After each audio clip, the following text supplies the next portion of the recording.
It made me cry.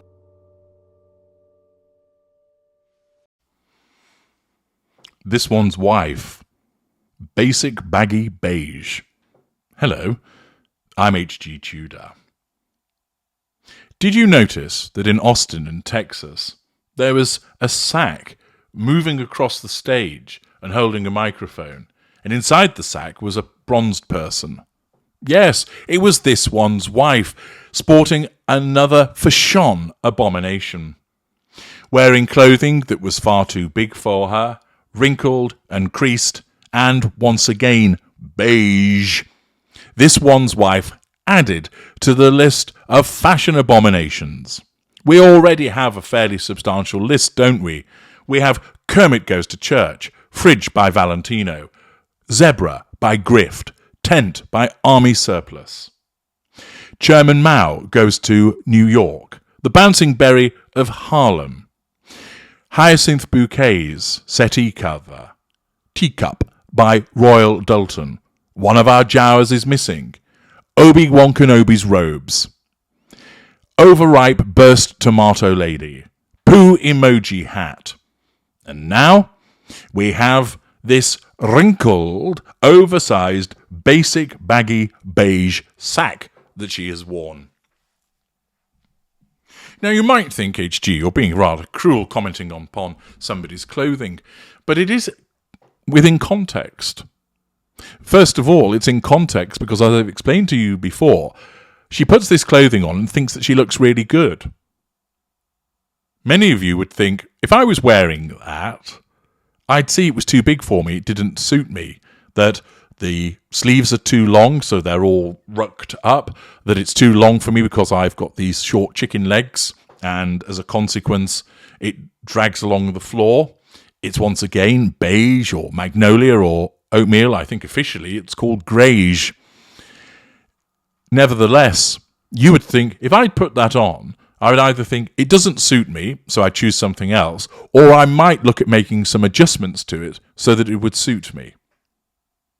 Nevertheless, this one's wife doesn't, because as I've told you before, she looks at herself in that mirror and thinks she looks great. She must do. She doesn't see what everybody else sees and think, actually, I look like I'm wearing a sack, don't I? But fuck it, I'll still go anyway.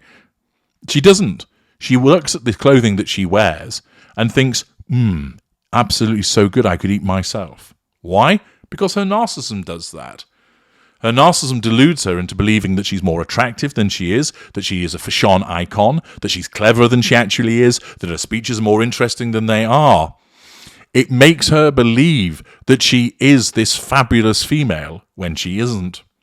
And thus it's important to demonstrate that her greige look, appalling as it may well be, is part of her narcissism, which of course is what this channel is all about.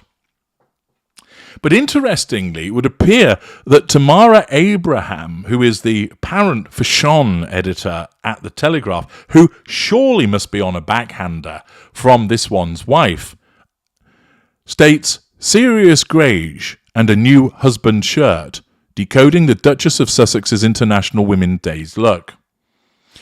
The Duchess of Sussex has a new husband shirt. 7 years since she made her first appearance as Prince Harry's girlfriend at the Invictus Games in Toronto, wearing a Misha no new design known as the husband shirt, this one's wife stepped out in a newer, more luxurious shirt with the same name. Quite entertaining that she wears a husband's shirt. Mind you, I suppose she does wear a husband's trousers, doesn't she, in that household? The oversized silk shirt in palest greige was by luxury Italian label Gileva Heritage, and teamed with a matching maxi skirt. Her hair was loose with a centre parting, swept over one shoulder. The look completed by chunky gold Bottega Veneta earrings and Valentina pointed mules. This one's wife was speaking on a panel at the South by Southwest Festival in Austin, Texas, about women in media and entertainment. And the ensemble made for a look that was both understated and interesting. A tricky balance to strike. Well, that's one fucking way of describing it. Understated, i.e. you're wearing a sack, and interesting because, yes, it's another opportunity to explain her narcissism through her clothing. We learned this week that the Duchess doesn't have a personal stylist, but evidently she has no trouble putting together a look that makes the demands of the occasion. Well, come on, Tamara Abraham. Are you seriously suggesting that that look was a good look? It doesn't suit her. It's too big. It's wrinkled. It doesn't suit the occasion. Come on. She continues, however, it was a smart choice.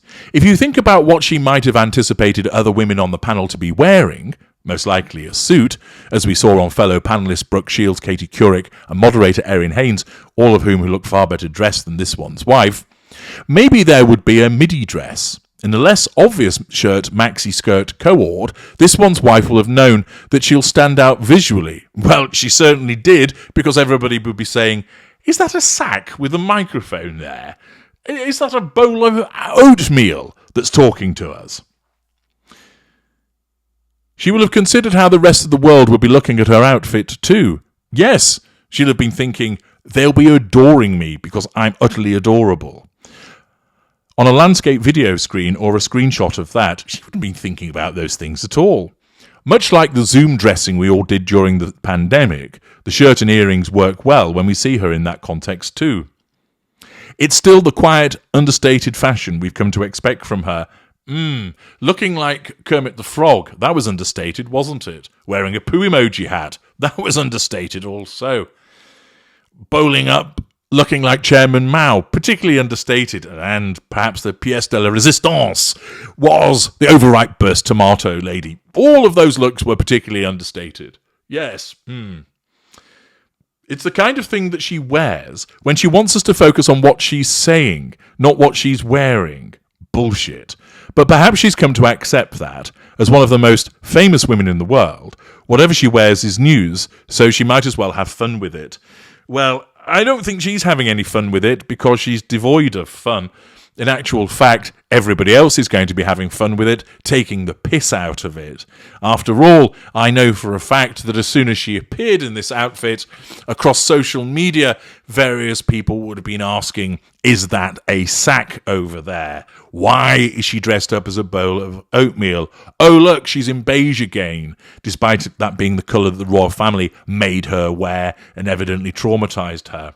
That there will have been a million fashion experts all decrying what she's wearing because it simply doesn't suit her. Tamara Abraham ends by explaining, while she's a divisive figure, this one's wife's wardrobe does offer some valuable lessons in how to dress for our own professional lives. Seriously, I know various women, and I know various women as a consequence of them having been my intimate partners, and I know various women who operate in the business world. And believe me, they dress far better than this one's wife. None of them look like a sack turning up on the stage. Not at all. A quick dive below the line to see if people agree with Tamara Abraham's fashion assessment of this one's wife. After all, it's always useful to know what other people are thinking. Sue Camis. The usual hypocrisy from the Duchess, she who said she was forced by the royal family into wearing beige, turned up in a dish-rag brown ensemble to spout another word salad. Samantha Duggan, too big, too long, too creased. Anne Meller, any more sycophantic drivel to deliver, Tamara? It was supposed to be International Dimensions Day, and this one, I think she means International Women's Day, and this one's wife chose to make it all about her. W. Sewell. Please, this is no beacon for successful women, just a grifter. No more articles, please. Not only, but also, awful. Elaine Cowan. Archwell sponsored the event, so it's hardly a surprise this one's wife was there all dressed up in her posh outfit. The Old Brigadier.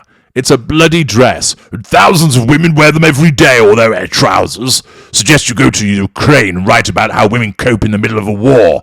Sorry, that's real journalism. Burlington Bertie. She gives women a bad name. Gina Sainty. Seriously, who writes this sycophantic and rubbish? This one's wife has only ever mastered the art of looking a crumpled mess, regardless of how much her clothes cost. She's obviously never been introduced to a tailor or an iron. She is, as always, only interested in herself. Me, me, me, me. Mary Humphreys. Silk creases like the devil. She looks like she's left all her clothes on the floor overnight before wearing them. What a calamity. Saint Ranger. Stop feeding oxygen to a narcissist. Paul Robinson. Does Tamara actually believe what she's written? How can someone pay so much for clothing and look such a walking mess? Paula Fitzhenry. Ugh.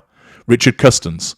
This one's wife, do us all a favour and shut up. All your self-promoting look at me crap is boring. Go away and do another D-list television show. Mel Owen, please stop writing about this unimportant woman who looks as though she's just got out of bed. There is no praise in the comments section. There's over 400 comments, and there's no praise whatsoever for what she's wearing. And, once again, she turns up in another fashion atrocity. Failing to see it because of her narcissism, and unfortunately, this journalist can't either. I'm H.G. Tudor. Thank you for listening.